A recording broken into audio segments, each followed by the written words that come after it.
गावाच्या या शांत वातावरणात उभं असलेलं हे सुंदर मंदिर.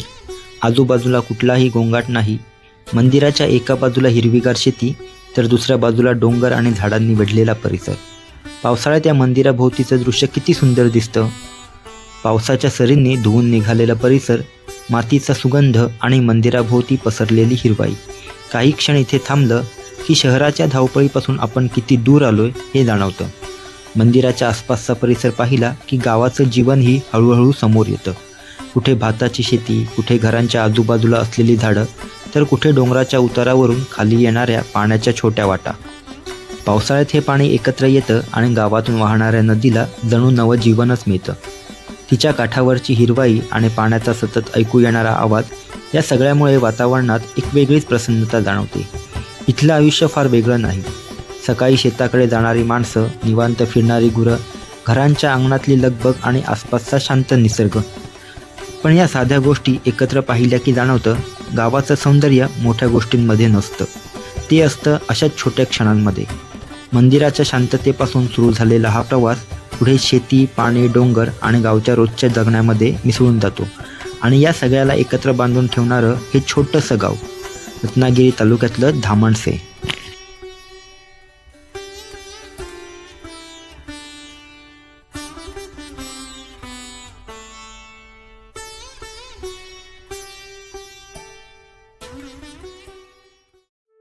रत्नागिरी शहरातून बाहेर पडलं की शहराचा गोंगाट हळूहळू मागे पडतो आणि सुरू होतो कोकणच्या निसर्गातून जाणारा एक सुंदर प्रवास. रत्नागिरीपासून साधारणतः 30 किलोमीटरचा हा रस्ता आहे. पुढे जाताना दोन्ही बाजूला दिसणारी झाडं, हिरवीगार शेती आणि डोंगराच्या कुशीतून जाणारा रस्ता प्रवास आणखी सुंदर करून टाकतो. शहरापासून फार दूर नसतानाही काही वेळातच आपण कोकणाच्या अगदी वेगळ्याच वातावरणात पोहोचतो आणि या सुंदर प्रवासाचा शेवट होतो एका शांत आणि निसर्गरम्य गावात.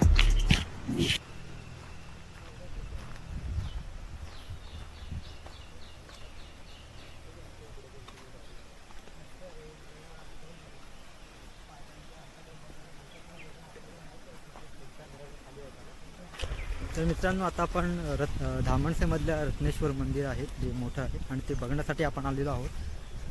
तर माझ्यासमोर इथे मंदिर आहे. तर आता आपण जाऊया मंदिरामध्ये.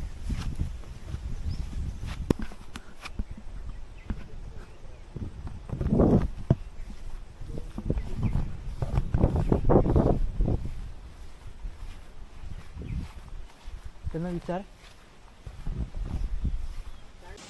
नमस्कार, मी गणेश कुलकर्णी, गाव धामणसे, तालुका जिल्हा रत्नागिरी. आज आपण धामणसे गावाची माहिती पाहणार आहोत. हा धामणसे गाव म्हणजे 10 माणसांनी वसवलेला, म्हणून धामणसे हे त्याचं नाव प्रचलित झालं. अगदी शिवछत्रपतींच्या अगोदरपासून हा गाव वसलेला आहे. संस्कृत शिवभारत, जो कवींद्र परमानंद यांनी लिहिलेला शिवचरित्र ग्रंथ आहे, त्या ग्रंथामध्ये धामणसे गावाचा उल्लेख आहे. या गावानं छत्रपतींचा ज्यावेळेला दक्षिण दिग्विजय चालू होता, त्यावेळेला छत्रपतींना महसूल दिल्याचा उल्लेख त्या ग्रंथामध्ये आपल्याला आढळतो. हा गाव एकंदरीतच 12 वाड्यांचा आहे. सगळ्या प्रकारची सगळ्या समाजातील लोक या गावामध्ये एकत्रित गुण्यागोविंदानं राहतात. हा गाव कसबी गाव धामणसे म्हणून ओळखला जातो. सगळ्या प्रकारचे कसबी कारागीर या धामणसे गावामध्ये आहेत. त्याच्यामुळं कसबा धामणसे म्हणून या गावाला ओळखलं जातं. या गावाच्या मध्यभागी माझ्या पाठीमागे बघाल स्वयंभू शंकराचं मंदिर आहे. हे मंदिर शिव आणि विष्णू या दोघांच्या अंशाचा अवतार म्हणून ओळखलं जातं. अगदी प्राचीन मंदिर आहे. हे भारतामध्ये असलेली जी दक्षिणाभिमुख मंदिरं आहेत, त्या मंदिरांपैकी हे एक असलेलं मंदिर दक्षिणाभिमुख शंकराचं मंदिर आहे. या मंदिरामध्ये तुम्हाला पार्वती आणि नंदी या दोघांचाही वास दिसणार नाही. त्यांच्या विना हे शंकराचा अवतार या मंदिरामध्ये झालेला आहे. त्यामुळं जसं आरतीमध्ये उद्धृत केलेलं आहे की नंदी आणि पार्वती विना असलेलं शंकराचं मंदिर, म्हणजे नंदी आणि पार्वती रुसून बसलेली आहेत म्हणून ती शंकराबरोबर आली नाहीत आपल्या भक्ताच्या विनवणीला मान देऊन शंकरानं इथं आपलं अंश प्रकट केला. या मंदिरामध्ये विरगळी आहेत, या गावाचा इतिहास सांगणारे, संस्कृती सांगणारी. या विरगळींवरती झालेल्या लढाया, या धामणसे गावामध्ये असलेली संस्कृती, त्याचा उत्तमरित्या इतिहास कोरलेला आपल्याला विरगळींवरती दिसतो. आत्ता या मंदिराचा जीर्णोद्धार चाललेला आहे, पूर्ण बांधकाम दगडी बांधकाम चालू आहे. या मंदिराबरोबरच गावामध्ये आणखीनही मंदिरं आहेत. वरती सामरेवाडी म्हणून वाडी आहे, त्या वाडीमध्ये मारुतीचं मंदिर आहे. खाली जर रेवळवाडीमध्ये गेलात तर रेवळवाडीमध्ये मारुतीचं मंदिर आहे. त्याच पद्धतीनं गावडेवाडी म्हणून आहे, तिथे साई मंदिर आहे. त्याच पद्धतीनं जी महालक्ष्मी देवी जी मंदिरामध्ये आहे, तिचं प्राचीन रूप आपल्याला कानडी स्वरूपानं वरती गावडेवाडी आहे तिथे आपल्याला बघायला मिळेल. अशा आणखीन मंदिरं गावांमध्ये आहेत छोटी छोटी. या प्रत्येक मंदिरांमधून आपल्याला गावातील लोक, भाविक जण जाताना आपल्याला दिसतात. हे मंदिर 84 गावांचं कुलस्वामी असलेलं मंदिर आहे. चिपळूणपासून तर अगदी लांज्यापर्यंत असलेल्या गावांचा, 84 गावांचा हा कुलस्वामी म्हणून या देवस्थानाकडे पाहिलं जातं. प्रचंड गर्दी उत्सवाच्या निमित्तानं होत असते. या मंदिरात या शंकराचा उत्सव मार्गशीर्ष महिन्यामध्ये एकादशी ते पौर्णिमा या 5 दिवसांमध्ये होत असतो. आणि त्यानिमित्तानं 5 दिवस वेगवेगळ्या प्रकारचे कार्यक्रम इथे चालू असतात. शिवरात्रीचा कार्यक्रम होतो. त्याच पद्धतीनं शिमगा हा कोकणामध्ये प्रचंड प्रमाणावरती प्रसिद्ध असलेला असा हा सण अतिशय उत्साहामध्ये या गावातील लोक इथे खेळत असतात. सर्व समाजातील गुण्यागोविंदानं लोक इथे या प्रत्येक उत्सवामध्ये, सणामध्ये सामील होत असतात. प्रत्येकाच्या घरामध्ये या शंकराची पालखी जात असते. त्याच पद्धतीनं इतर गावातील लोकसुद्धा प्रचंड प्रमाणामध्ये प्रत्येक सण उत्सवामध्ये सहभागी होत असतात. एकंदरीतच बघायला गेलं तर अतिशय प्रसिद्ध, आत्ता तर या मंदिराला शासनाचा क वर्ग पर्यटन दर्जा मिळालेला आहे. त्यामुळे शासनाचा जो काही निधी असतो, परिसर विकास निधी म्हणून, तर तो सुद्धा आता या मंदिराला मिळायला लागलेला आहे. आणखी प्रचंड प्रमाणामध्ये असलेले भाविकजन, भक्तगण या मंदिराला देणगी भेट देत असतात.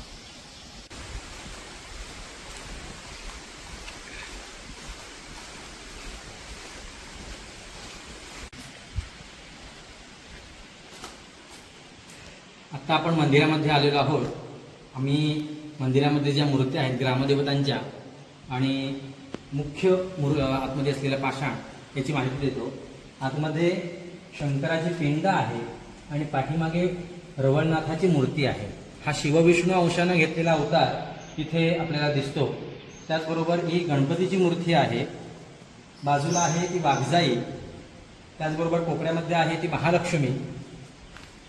इथे ही शंकराची पिंडी सगळ्यांना पाया पडण्यासाठी ठेवलेली आहे. ही बाजूला आहे ती चंडिका, ही मुख्य ग्रामदेवता, आणि त्यानंतर ही त्रिमुखी. बाहेरच्या बाजूला मानाई मंदिर सुद्धा आहे, जे ग्रामदेवतच आहे. हे बाहेरच्या बाजूला आपल्याला मंदिर दिसेल.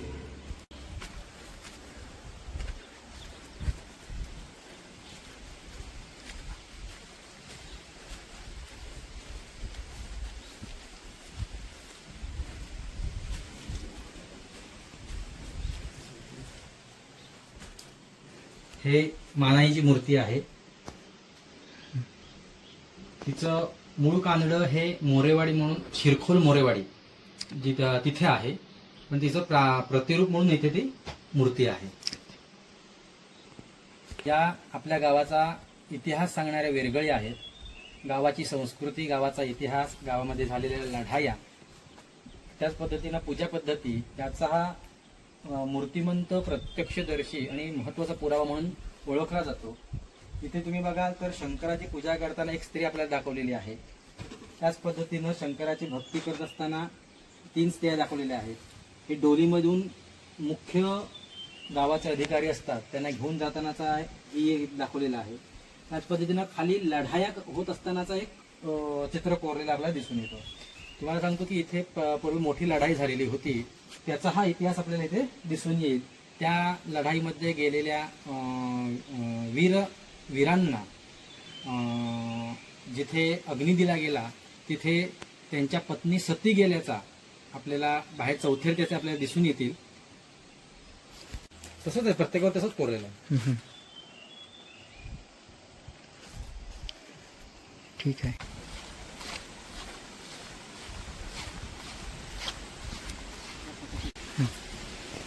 गावामध्ये जी पूर्वी लढाई झाली त्याच्यामध्ये जे वीर मरण पावले त्यांच्या पत्नी जिथे सती गेल्या ही एक सती इथे आहे आणि बाकीच्या 2 सती त्या तिकडे आहेत.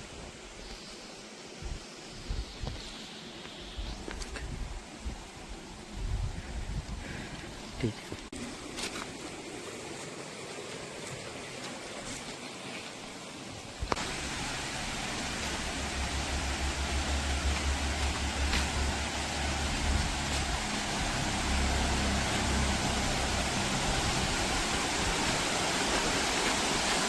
ही धामणच्या गावातील मुख्य नदी, तिचं नाव सोमगंगा. याच नदीच्या किनाऱ्यावरती आपलं रत्नेश्वराचं मंदिर वसलेलं आहे. या सोमगंगेच्या तीरावर एकूण 3 मंदिरं आहेत. 3 भाऊ म्हणतात त्यांना. ज्या शंकराच्या पायाशी ही सोमगंगा नदी उगम पावते ते सोमेश्वर पुरीमध्ये असलेलं महत्त्वाचं देवस्थान. त्यानंतर याच नदीच्या किनारी असलेलं हे रत्नेश्वराचं मंदिर आणि याच नदीच्या किनाऱ्यावरती नेवऱ्यामध्ये असलेलं विश्वेश्वराचं मंदिर, हे तिन्ही भाऊ एकाच नदीच्या किनाऱ्यावरती वसलेले आहेत आणि म्हणून हिचं नाव सोमगंगा असं पडलेलं आहे. ही मुख्य नदी आहे धामणचे गावातील. अतिशय प्रचंड पाणी असतं पावसामध्ये तिला आणि 12ही महिने प्रवाहित असते. आता या नदीचं शासनामार्फत खोलीकरण चालू आहे.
मित्रांनो, आता आपण धामणसेच्या त्या व्हायरल झालेल्या स्पॉटवर आहोत आणि इथे खूप गर्दी आहे आज रविवार असल्यामुळे.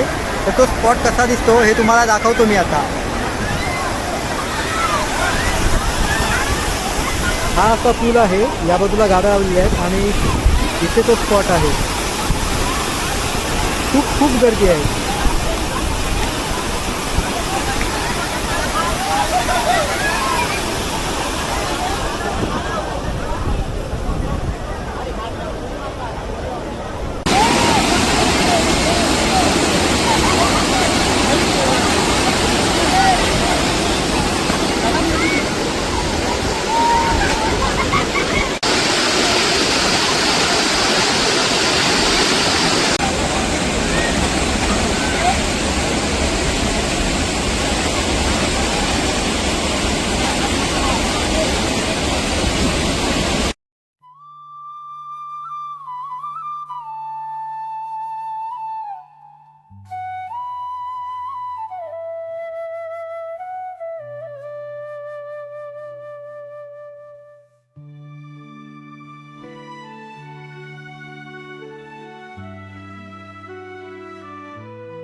तर मित्रांनो, आता आपण धामणसे बौद्धवाडीमध्ये आहोत आणि माझ्या पाठीमागे तुम्हाला शेत दिसतंय आणि समोरच एक विहार आहे.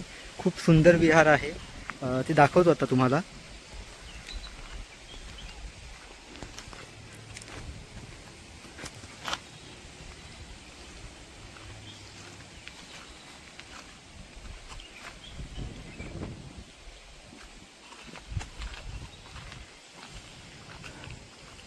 आणि विहाराच्या आजूबाजूला शेत आहे.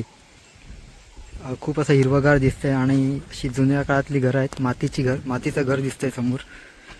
बाजूला डोंगर आहे आणि माडाची झाडं पण आहेत आणि समोरच भाताचं शेत आहे.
मित्रांनो, काही ठिकाणं आपण पाहतो आणि पुढे निघून जातो, पण काही ठिकाणं मात्र मनात राहून जातात. धामणसे ही त्यापैकी एक. तर आजच्या या प्रवासाची इथेच सांगता करूया. पुन्हा भेटूया कोकणातल्या अशाच एका सुंदर गावासोबत. तोपर्यंत नमस्कार.